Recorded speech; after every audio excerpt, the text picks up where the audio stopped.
Assalamualaikum warahmatullahi wabarakatuh. Bismillahirrahmanirrahim. Alhamdulillahirabbil alamin. Allahumma shalli ala sayyidina Muhammad wa ala ali sayyidina Muhammad, amma ba'du. Teman-temanku yang dicintai Allah Subhanahu wa taala, pada Minggu 23 Februari 2020, bertepatan 8 hari sebelum kerajaan Saudi menutup semua aktivitas bagi jemaah umroh karena pandemi, maka ketika itu pula perjalanan saya sampai di kaki Bukit Uhud. Sungguh, teman-teman yang dicintai Allah Subhanahu wa taala, kaki saya bergetar melangkahkan kaki ke makam para syuhada Uhud tersebut. Tergambar jelas tentang perjuangan mereka yang saya baca melalui sirah-sirah nabawiyah. Sebut saja seperti Mus'ab bin Umair, sang pemegang bendera perang, yang ketika putus tangan kanannya, maka dia tetap mempertahankan bendera dengan tangan kirinya. Dan ketika dengan tangan kirinya putus, dia tetap mempertahankan bendera dengan sisa tangannya, yang akhirnya dia pun tersungkur karena hujaman pedang dari Ibnu Qomiyah. Sebut saja seperti Anas ibn Nadhr yang gagah berani melawan 2000 pasukan seorang diri hingga tubuhnya hancur termutilasi. Tiada satupun orang yang mengenali kecuali saudara perempuannya, karena mengenalinya lewat tanda lahir yang ada di jarinya. Sebut saja seperti Thalhah ibnu Ubaidillah yang harus merelakan tubuhnya tertancap puluhan anak panah untuk melindungi Rasulullah SAW, sehingga dikatakan tubuhnya seperti landak karena banyaknya anak panah yang menancap di tubuhnya. Hingga Nabi SAW bersabda, "Man ahabba ayyangdura ila syahidin yamshi ala wajil ard falyangdur ila Thalhah bin Ubaidillah."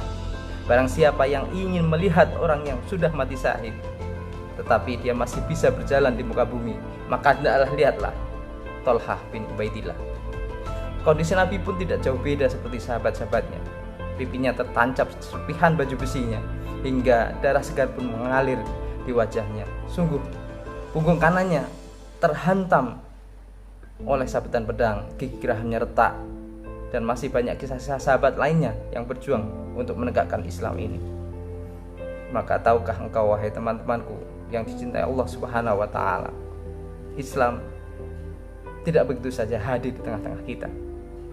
Islam tidak dengan mudah sampai kepada kita, perlu banyak pengorbanan dari para syuhada. Begitu mahalnya Islam untuk masuk di hati kita. Maka pertanyaannya, apa yang sudah kita sumbangkan untuk agama ini? Sudahkah kita andil dalam mensyiarkan agama ini? Apa yang akan kita jawab di hadapan Rasulullah dan para syuhada nanti? Bukankah Allah berfirman dalam Al-Imran, "Kuntum khaira ummatin ukhrijat linnas." Kamu adalah umat yang terbaik yang dilahirkan untuk manusia. Tapi dikatakan umat terbaik di sini bukan karena kepintaran kalian dalam teknologi. Dikatakan umat terbaik bukan karena jumlah harta kalian yang kalian miliki, tapi dikatakan umat terbaik ketika ta'muruna bil ma'ruf, ketika kalian sanggup mengajak orang berbuat baik, wa tanhauna 'anil munkar, dan ketika kalian sanggup melarang perbuatan mungkar. Dengan apa? Bukan dengan pedang, bukan dengan tombak, bukan dengan panah, karena kalian pasti tidak akan sanggup. Tapi pergunakan tangan-tangan kalian, pergunakan gadget-gadget yang ada di tangan kalian untuk menyiarkan agama Allah ini. Teman-temanku yang dicintai Allah Subhanahu wa taala, bukankah kita sudah berada di zaman serba bisa dan terbuka? Ilmu di-share, digelar, dan dibagikan gratis di internet. Siapa saja bisa belajar desain, siapa saja bisa belajar menulis artikel dakwah, siapa saja bisa belajar mengedit video ceramah. Asalkan mereka mau, semua begitu mudahnya dipelajari dan dilakukan di zaman ini. Hanya ada dua pilihan, kalian mau atau tidak mau, itu saja. Maka silahkan sisihkan sedikit waktu untuk belajar, membela agama ini, perkenalkan kepada dunia bahwa Islam ini adalah agama yang indah. Islam adalah agama yang perdamaian, cinta perdamaian, dan Islam adalah rahmatan lil alamin. Semoga hal ini bisa menjadi wasilah penolong kita kelak di yaumil qiyamah.